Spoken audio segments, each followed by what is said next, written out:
So we're here in Curtin's research farm on the 10th of March, and I'm here with dairy specialist John Maher.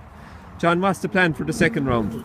Yeah, so Michal, I suppose, it depends on what proportion of the farm you graze, but the vital thing that every farmer must do is they must look at the first grazed paddocks, and the cover on those paddocks will largely determine when the second round starts.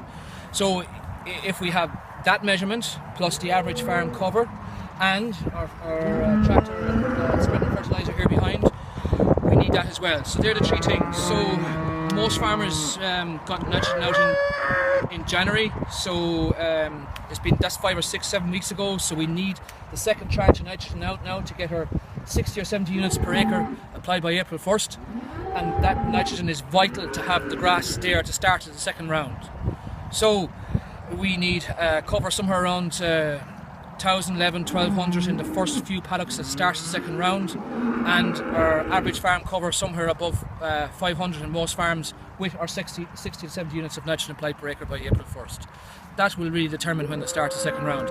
Obviously those who've grazed a pretty high proportion of farm, like 40-50%, they'll be looking at the first week of April. Those who are down and 10% or less, or little of proportion of farm grazed for whatever reason, will be looking more towards the middle of April.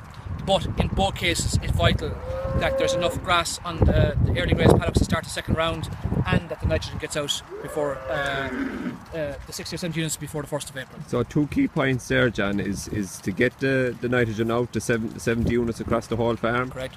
And to have that 1,000, 1,100 on your first paddock. Yes, they're the 2 key points. There's been a change in the weather now. The temperatures have risen. The weather forecast for the next week for the country is quite mild and reasonably dry. This is our opportunity to get our second tranche of nitrogen out. And typically, John, what kind of response do you get from March nitrogen? We say a kilo of nitrogen. Yeah, so Michal, we've looked at the pasture-based figures, and we know that the first application last year was somewhere around 10 kilos. I'd say look at the figures this year; it's even higher than that. We looked even last year at the figures, despite being a difficult year, and we still got 12 kilograms of nitrogen, 12 kilos of grass per kilogram of nitrogen applied.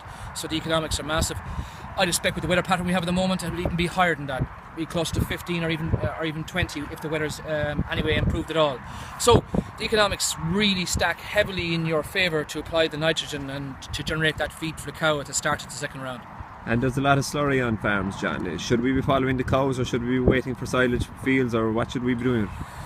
So look, unfortunately the weather for the last month has been tricky to get slurry out, so I think we have to take the opportunity to get slurry out.